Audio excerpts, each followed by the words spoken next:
A snowstorm, a deserted road, a lone mechanic driving home to his daughter after a grueling 14-hour shift.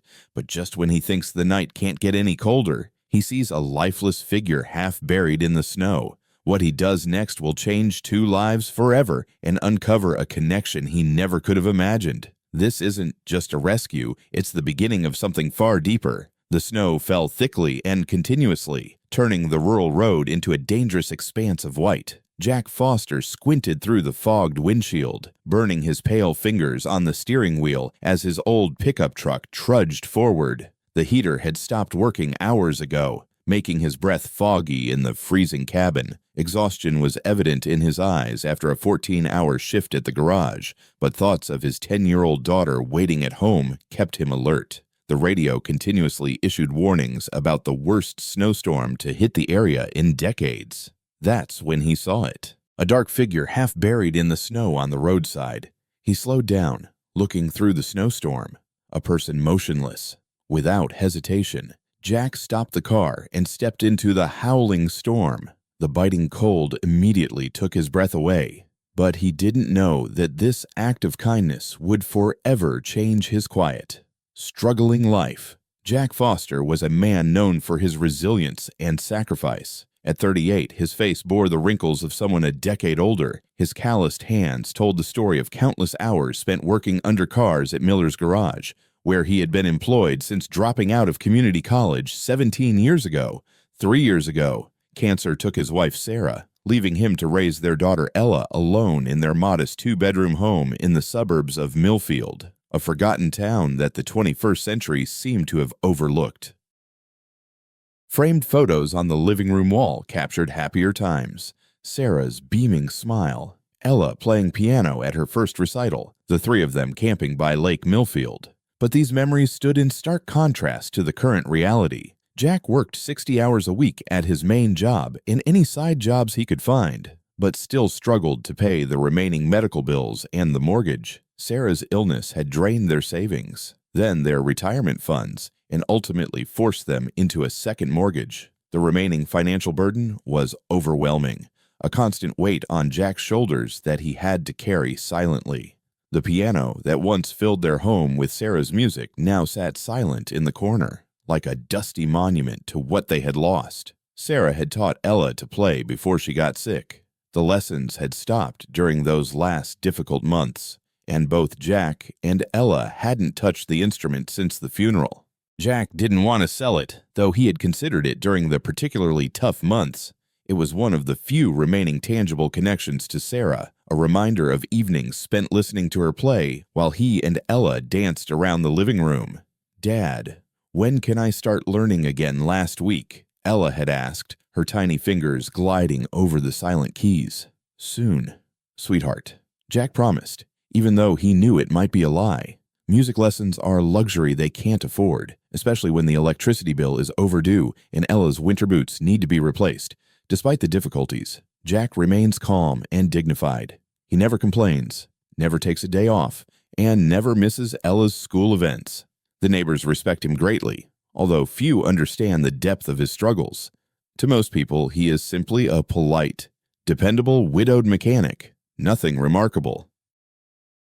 What they don't see are the nights he sits at the kitchen table stretching out the insufficient dollars, or how he gives Ella a larger portion at dinner while claiming he's not hungry.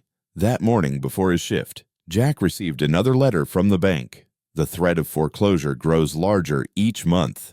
He stuffed it into his coat pocket, not wanting to reveal this new worry on his face when he delivered it. Ella arrived at school. Her teacher, Ms. Wilson, caught him in the hallway, mentioning a music scholarship opportunity that would be perfect for Ella if they could afford the application fee and prepare for the audition.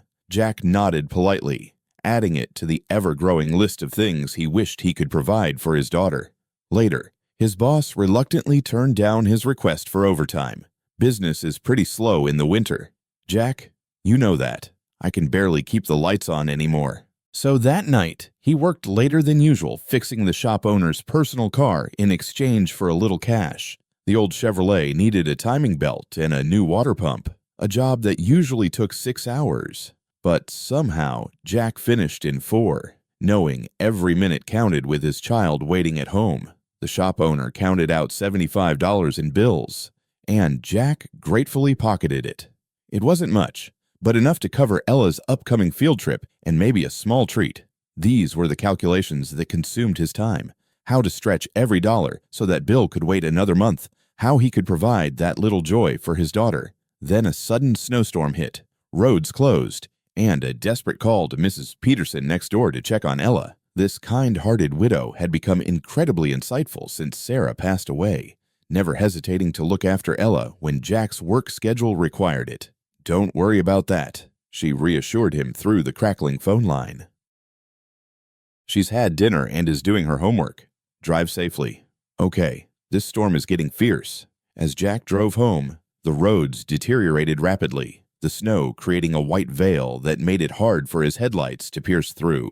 He slowed to a crawl, gripping the steering wheel with tension radiating through his arms and shoulders. The truck slid twice on hidden ice patches, and now Jack, who is lying in the snow, trudges through the snowdrifts that reach his knees, the biting wind cutting through his thin jacket. The cold burns his lungs with every breath. As he reaches the motionless figure, his heart pounds. A woman lies face down, her black hair flowing over the white ground, her body buried under thick falling snow. Jack kneels beside her, gently turning her over. Her skin is pale from the cold, but when he presses his finger to her neck, he feels a faint pulse. Her face is striking even in her current state. Delicate features, high cheekbones. Her face evokes intelligence and determination. "Ma'am, can you hear me?" No response. Jack checks for any noticeable injuries, but finds nothing. Hypothermia is a looming threat. He recalls the winter safety training from his brief time volunteering at the fire department many years ago. Every minute counts in situations like this. Without hesitation, Jack lifts her into his arms. She is slender, around 5'5", but carrying a heavy load through the deep snow is truly a test of his strength. By the time he reaches the truck, his muscles are burning from the effort. He struggles to open the door and place her inside, turning the broken heater up to the highest setting. He takes off his coat and drapes it over her, then turns the truck back onto the road. Jack tries his mobile phone. No signal. He looks at the unconscious woman and makes a decision. The nearest hospital is in Clayton, 20 miles away.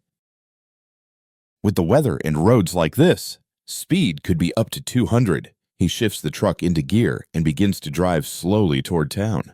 Perhaps Dr. Winters, a retired doctor living near the town center, could help. But after less than a mile, flashing lights appear ahead. A police patrol car has blocked the road, and Officer Brennan, battling the weather, approaches Jack's window. The road ahead is completely blocked. Brennan shouts over the wind. Multiple accidents. The road department can't keep up. "I have an emergency." Jack calls back, signaling to his passenger. This woman needs medical attention. Officer Brennan shines a flashlight into the truck, his expression grim as he sees the woman's condition. "Can't get through to the hospital." "Jack, no ambulances can get through tonight. Do you have somewhere closer?" Jack hesitates, then nods. "My place, just a mile away. Keep her warm. Keep her breathing. I'll contact Dr. Winters via radio to get him here as soon as he can." Returning to his small house, Jack carried the woman inside. Mrs. Peterson, who was watching Ella, gasped when she saw them. "Sir, Jack, what happened? I found her in the snow," Jack explained, gently placing the woman on the couch. "The roads are blocked. We can't get her to the hospital." Ella appeared in the hallway, her eyes wide open. "Dad is fine." "Sweetheart," Jack reassured her, though he wasn't very sure. "This woman needs our help.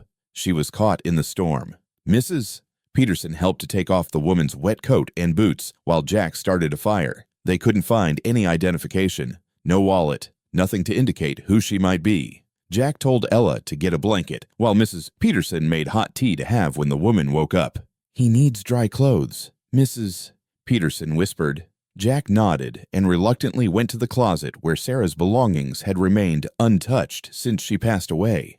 He ran his fingers over the familiar fabrics. Each item was a memory he wasn't ready to part with. The soft green sweater that Sarah wore on their last Christmas together. The scarf he gave her for their 10th wedding anniversary. He chose a warm sweater and sweatpants, then turned away as Mrs. Peterson changed the stranger's clothes.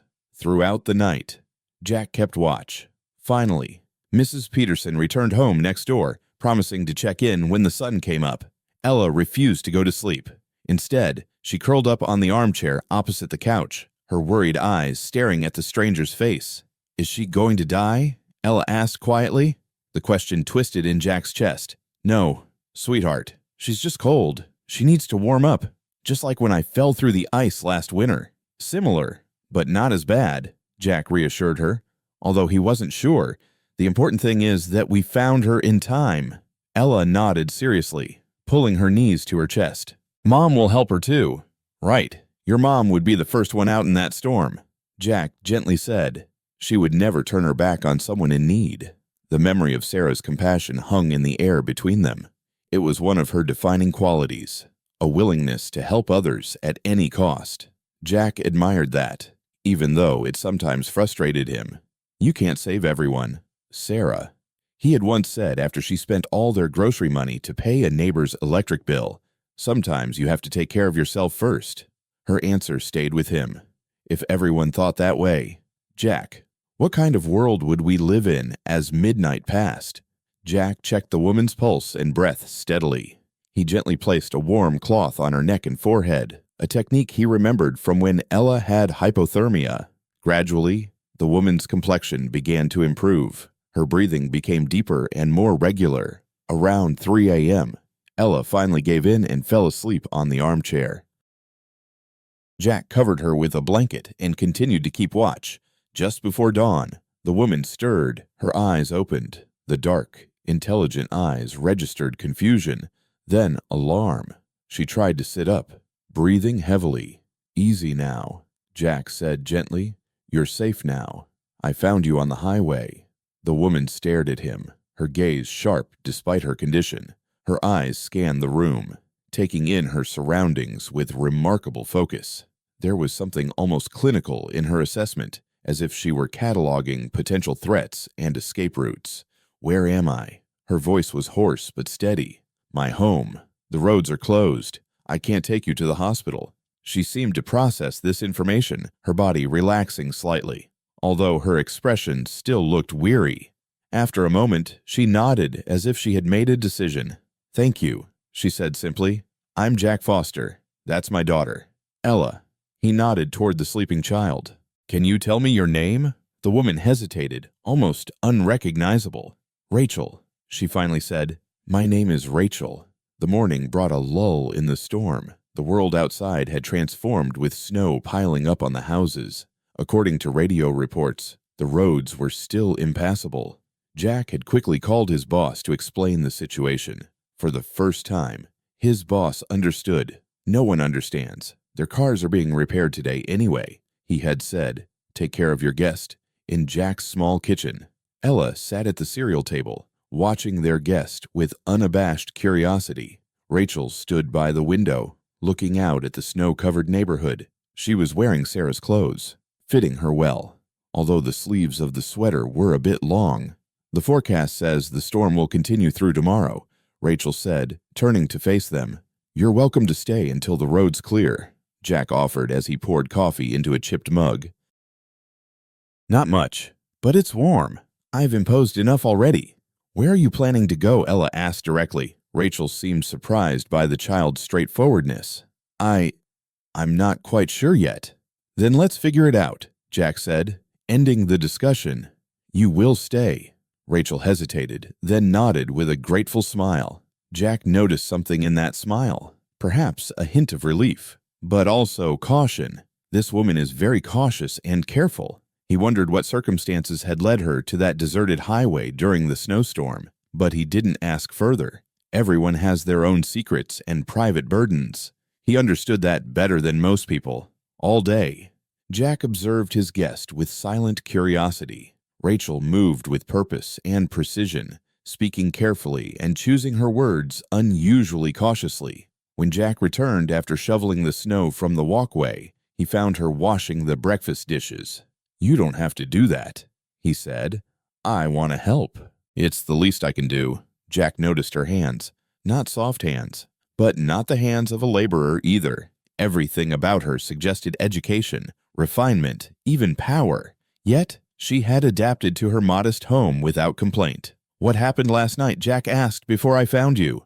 Rachel's movements hesitated slightly. "My car slid off the road in the worst of the storm. I tried to walk to find help in that snowstorm. I made a bad decision." There was something in her voice that made him not want to ask any more questions. She deftly shifted the conversation. "Have you lived here long?" Jack admitted. "All my life, except for a year of community college in Clayton." "It seems like a nice town." "It's home." Jack shrugged. "These days, there aren't many opportunities, but mostly good people." Rachel nodded, taking in this information. "What about your daughter?" "She's lovely. I think she's smart too." Jack's expression softened. "Sometimes she's too smart." "She inherited that from her mother," Rachel softly said. "I'm very sorry for your loss." Jack looked up, surprised. He hadn't mentioned Sarah's death at all. "The pictures," she explained, pointing toward the living room, "and the way both of them talk about her." Later in the living room, Ella showed Rachel her textbooks. Jack was surprised to see Rachel comfortably join his daughter, helping her with her homework. He watched from the doorway as Ella smiled and laughed more than she had in months. "And Rachel knows everything." "Dad," Ella declared, "she's helping me with my history homework." "Really?" Jack raised an eyebrow. "She knows all about the Supreme Court and how legislation works." Ella excitedly continued, "And she's teaching me big words like the caution of a lawyer and precedent." Jack caught Rachel's gaze over Ella's head. A silent understanding passed between them. Clearly, Rachel had legal training, even though she said nothing about her profession. The most remarkable moment was when Ella led Rachel to the old upright piano in the corner of the room. It was Sarah's piano, hardly touched since she passed away. Dust had settled on the closed lid, a tangible reminder of their loss. "Can you play?" Ella asked hopefully. Rachel approached the instrument with unexpected reverence, lightly gliding her fingers over the keys. "A little," she admitted. She sat on the bench, trying a few notes. The piano was out of tune, but her fingers moved with practiced confidence. A simple melody emerged, then became more complex. It was a Chopin nocturne that Sarah often played on quiet evenings. Ella watched intently. "Can Dad teach me something?" his daughter eagerly asked. Rachel hesitated, then shifted on the bench. "Making room. This is easy. Just look at my fingers." Jack quietly observed from the doorway, a lump forming in his throat. The sight of his daughter sitting by the piano, her face lit up with concentration, moved him deeply.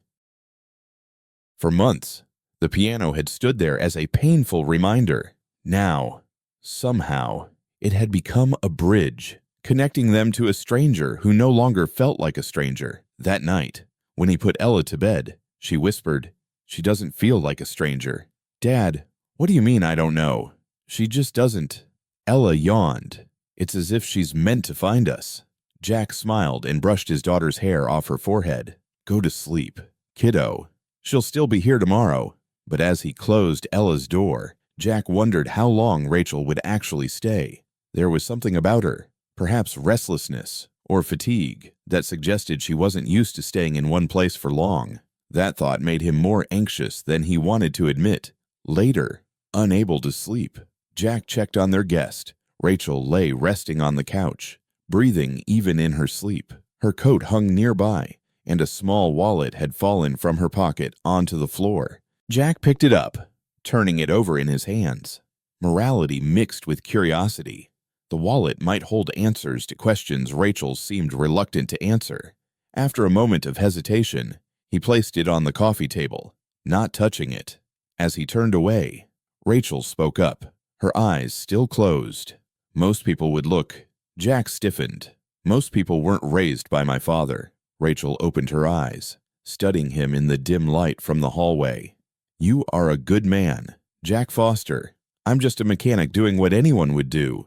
"We both know that's not true." She sat up a little. "There are plenty of people who would drive by, or worse, take advantage of the situation." Jack shifted uncomfortably under her gaze. "Wow, I'm not one of them." "No," Rachel softly agreed. "You're not. The storm finally cleared on the third day. Jack was outside shoveling snow on the driveway when a black SUV slowly rolled down the street. It stopped near his house. Two men in dark suits got out of the car, scanning the neighborhood with practiced efficiency. Their posture and alertness suggested they were police or something similar. Jack continued shoveling snow, but kept an eye on them from the corner of his eye. The men approached a neighbor across the street, handing over something that might have been identification and briefly conversing before moving on to the next house. Their methodical approach indicated they were looking for someone. Jack sneaked inside, finding Rachel helping Ella with a puzzle at the kitchen table. The family scene might have seemed completely normal if it weren't for the tension on Rachel's shoulders. As she kept glancing toward the window, "There are men outside," Jack said quietly, "looking for someone." Rachel's face turned pale. She moved to the window, looked outside, then quickly stepped back. "I should go." "Who are they?" Rachel glanced at Ella, then back at Jack. "Can we talk privately in Jack's bedroom?" Rachel paced back and forth, the conflict clear on her face. "I haven't been completely honest with you." "I've been thinking about that. My name is Rachel Winters. I'm a federal judge." Jack stared, processing this information. "A judge 3 days ago. I refused to sign a protective order for Maxwell Industries against federal prosecution, a corporation with many powerful connections, and someone ran me off the road that night. It wasn't an accident." Jack crouched down at the edge of the bed. "You mean someone tried to kill you?" "What I mean is I was warned to change my ruling. I didn't. Then my car was pushed into a ditch during a snowstorm. I was trying to find a safe place when I got cold." Rachel's voice remained calm, but fear flickered in her eyes. Maxwell Industries has billions at stake in this lawsuit. Their executives are facing criminal charges for environmental violations that have made hundreds sick. The men outside could be federal agents looking for me, or they could be working for those who want me silenced. Jack ran a hand through his hair, feeling incredibly overwhelmed. "I have to think about a daughter. I know. That's why I need to leave right now and go where, if these people are as powerful as you say, I have colleagues I can trust. But I need to contact them." Jack struggled with this decision, fear for Elo mixed with his instinct to help. "If I get involved in this, no matter what it is, I could lose everything. My job, my home." He didn't say my daughter, but the fear still loomed between them. "I understand," Rachel said softly. "You've done more than enough. I will pack my things." As she turned to leave, Jack spoke up again. "My wife passed away 3 years ago. Cancer. I watched her fight even when the odds were insurmountable." Rachel waited, sensing more. "She used to say, 'Courage isn't the absence of fear. It's doing the right thing.'" Anyway, Jack still stood up. "We will help you contact your colleague." This plan was simple but full of risks. Jack would drive Rachel to the nearby town where one of her trusted colleagues could meet them. They would leave after dark. When the suited men had departed, Jack knew the back roads well enough to avoid the main checkpoints if necessary. As dusk fell, Jack prepared the truck while Rachel said goodbye to Ella. "Will you come back?" Ella asked softly. Rachel knelt down to the child's level. "I hope so, sweetheart. You have to. You haven't finished teaching me that song." Rachel smiled, although her eyes sparkled. "That's right. I haven't done that." Jack left Ella with Mrs. Peterson, only telling the two that he was taking Rachel to meet a friend. They knew as little as possible. He couldn't shake the feeling that they were being watched as they left the house, even though the streets seemed deserted. As they drove through the night, Jack constantly checked the rearview mirror for headlights. Rachel sat tensely beside him, her hands clenched in her lap. "Why did you become a judge?" Jack asked, partly to break the silence, partly out of genuine curiosity. Rachel considered the question. "My father was a factory worker. He lost his pension when the company declared bankruptcy after years of financial fraud. The executives walked away in wealth. Workers like my father got nothing. So, you became a judge to fight against injustice. I became a judge to uphold the law. Sometimes that means protecting those in power. Sometimes it means holding them accountable." She looked out the window into the passing darkness. "This time, it almost got me killed." Jack drove in silence for a moment. "But maybe it's nice to have the power to make those decisions." Rachel glanced at him. Power isn't the issue. The law is supposed to apply equally to everyone, wealthy executives and factory workers alike. My father never got justice, but perhaps others will get justice because of this case. What exactly did Maxwell Industries do? Jack asked. Rachel hesitated, then spoke cautiously. They deliberately dumped toxic chemicals into the water supply of several communities. When people began getting sick, cancer groups, children with rare diseases, they falsified environmental reports and bribed officials to look the other way. Jack tightened his grip on the steering wheel. And they would get away with it. Not if I can help it, Rachel said, her voice becoming firmer. The evidence is too clear, but sometimes money and power can create their own reality.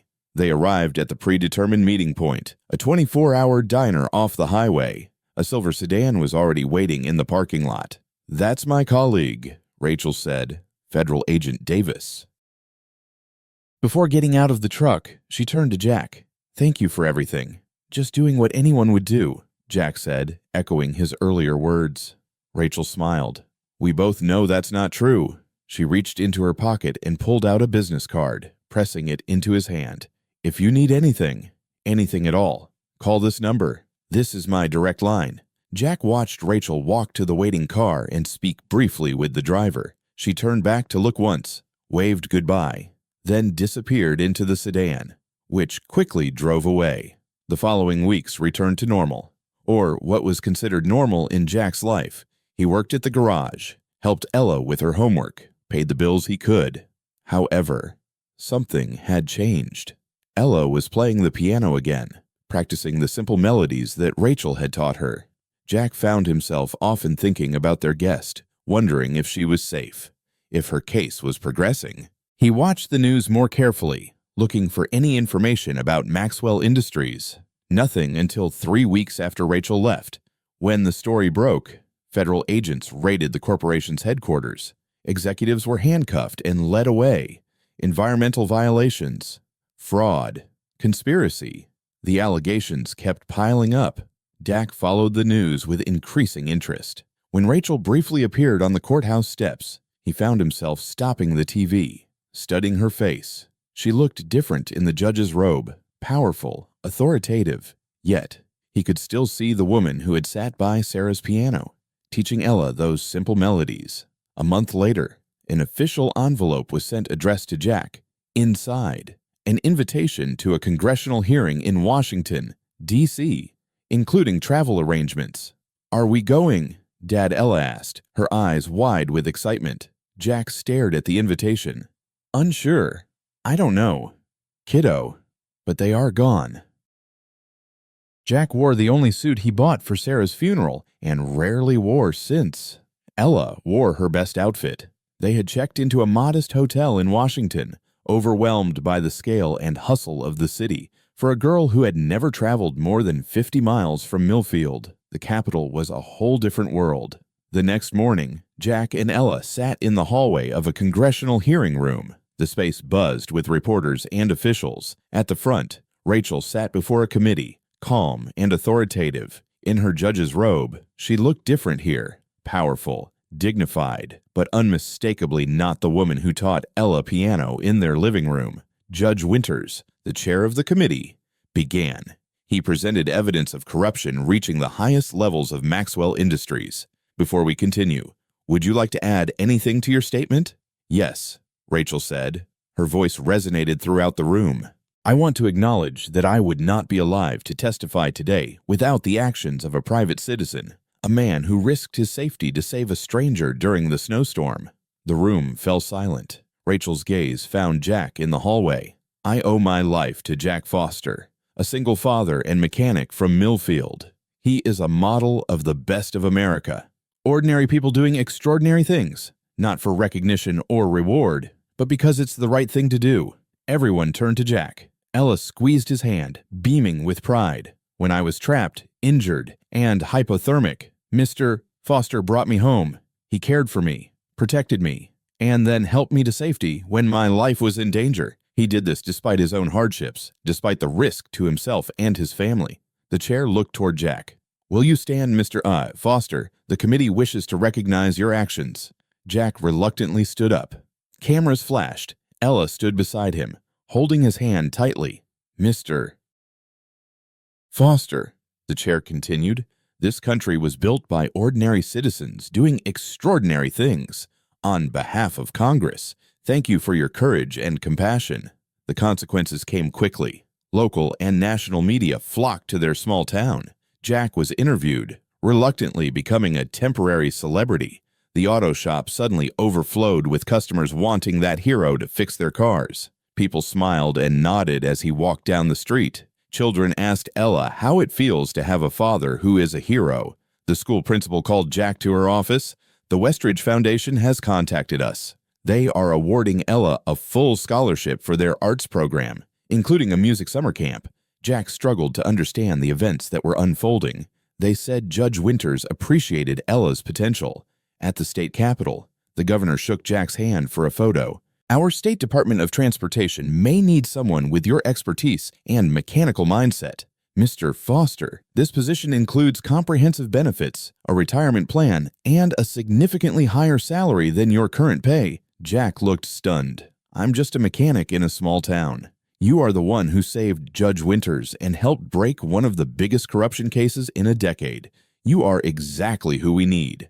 At home, Jack sorted through mail, cards, and letters from strangers across the country. No checks, no cash rewards, but perhaps something more valuable: recognition for character. His worth surpasses his humble circumstances.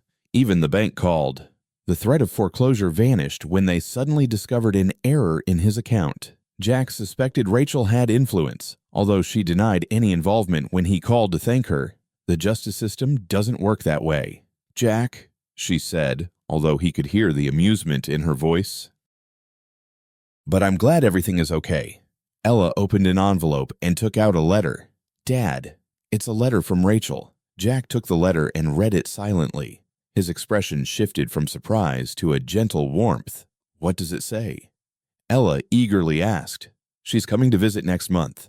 The letter contained more than just news about her visit. Rachel wrote about the Maxwell case, how the company was forced to establish a fund for the victims of their environmental negligence, families that have suffered for years finally. She wrote about her belief in the system being restored, about finding new purpose in her work, and she wrote about remembering them, both of them. When Rachel visits, she brings Ella's sheet music and spends hours at the piano with her. She and Jack talked late into the night to share stories about their lives. There was a comfort between them that surprised Jack, a connection he hadn't felt since meeting Sarah. Not exactly romantic. Sarah, not exactly romantic, but perhaps something, a possibility. "Will you come back?" he asked as he took her to the car. "Try to stop me," she replied with a smile. The visits became more frequent, at first once a month, then more often. Rachel found reasons to stay in the area: lawsuits, speaking engagements, professional conferences. Each time she stayed a little longer. Jack took a job at the road department. Normal working hours and a higher salary changed their lives. He no longer came home with grease on his skin, although he still kept his tools in the garage and fixed cars for the neighbors on weekends. Old habits are hard to break. Ella thrived at the art academy. Her piano playing had improved significantly. Rachel remarked that she really had talent. "I think she is just like her mother. Sarah would be so proud." Jack agreed, mentioning his late wife no longer brought the sharp pain it once did. It was just a mild ache, a beautiful memory. A year later, at a concert hall at the West Ridge Academy of Arts, Ella sat at a grand piano on stage, playing with confidence and emotion. Her fingers moved across the keys with increasing assurance, tackling a much more complex piece than the simple melody Rachel had taught her initially. In the audience, Jack watched, pride evident on his face. Rachel sat beside him, elegant in a simple dress instead of her judicial robe. Their shoulders almost touched. When Ella played a particularly moving piece, Rachel's hand found Jack's for a moment, squeezing once before letting go. After the performance, backstage, Ella ran to them, enveloped in a group hug that felt natural, as if they had done it 100 times. "Did you like it?" Ella asked breathlessly. "I was worried about the middle part." "It was perfect," Rachel assured her. "Your mother would be so proud." That comment might have once seemed boastful, But now, Jack nodded in agreement. She certainly would have agreed. Then they walked through the academy campus. Ella ran ahead to greet friends, leaving Jack and Rachel walking side by side. Rachel remarked that this promotion suited him well. The director of road infrastructure has a pleasant tone. Most days, I still feel like I'm just a mechanic wearing a nicer shirt. He was never anything else. Jack. They stopped on a bench overlooking the garden where the first spring flowers began to bloom. The sun was setting, casting a bright golden light over the scenery. You know, Jack said thoughtfully, when I saw you in that snow, I never imagined it would turn your life upside down. Rachel suggested with a smile, that you would help us heal. Rachel looked at him in surprise. Ella was playing again. The house felt like a home, not a memorial. That is worth more than any job or recognition. You did that for me too, Rachel admitted. I became skeptical, losing faith in people, in the system that I dedicated my whole life to maintain. They watched Ella laughing with her friends in the distance. Strangely, Jack mused, when you help someone, you never really know how your own world might change in the process. Rachel nodded, her hand finding his on the bench between them. Through Jack's quiet bravery and relentless devotion, we're reminded that true heroism isn't loud. It's the father who pushes through exhaustion after a 14-hour shift just to get home to his daughter. It's the man who stops for a stranger buried in snow, not knowing if he can help, but trying anyway. This story invites us to reflect on the power of ordinary people doing extraordinary things in moments of crisis. Jack didn't ask for recognition, but he deserves our admiration for his strength, his humanity, and his unwavering love. If you were moved by Jack's journey, we invite you to show your support in the comments. What would you say to him if he could hear you? What advice would you offer as he continues raising his daughter in a world that often forgets men like him? Let's celebrate these quiet heroes, the single fathers, the mechanics, the men who carry both burdens and hope. Encourage Jack and let him know he's not invisible. Maybe he can't hear us, but someone like him can. And maybe, just maybe, someone watching this today will stop next time they see someone in need. If stories like this resonate with your heart, we'd love for you to be part of our growing community. Subscribe to Touching Tales Hub for more soul-stirring stories that honor resilience, kindness, and the beauty of human connection. One story at a time, we're building a world that sees the unseen. Will you join us?